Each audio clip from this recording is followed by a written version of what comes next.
Hello, good morning everyone. আমি সুমনা, তোমাদের অনেক অনেক ওয়েলকাম আমার নতুন একটি ভ্লগে।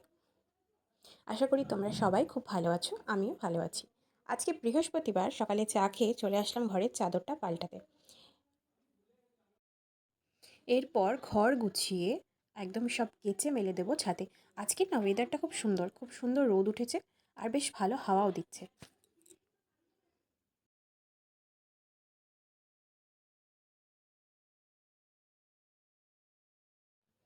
এরপর বানিয়ে নেবো ব্রেকফাস্ট। আজকে ব্রেকফাস্টে ছিল বেসনের চিলা। চিলার জন্য নিয়েছিলাম টমেটো, কাঁচা লঙ্কা, পেঁয়াজ, একটু গাজর আর ধনেপাতা আর একটু জোয়ান। খুব পাতলা একটা ব্যাটার বানিয়ে খুব সামান্য তেলে হালকা আঁচে চিলাটা করতে হবে।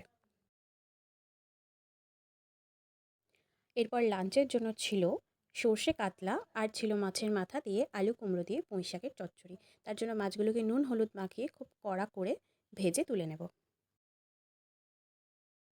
এবার ওই তেলেই পেঁয়াজ, টমেটো একটু কড়া করে ভেজে তাতে সর্ষে দিয়ে নুন হলুদ আর একটু জিরে গুঁড়ো দিয়ে মাছটা দিয়ে ফুটিয়ে নিলেই রেডি।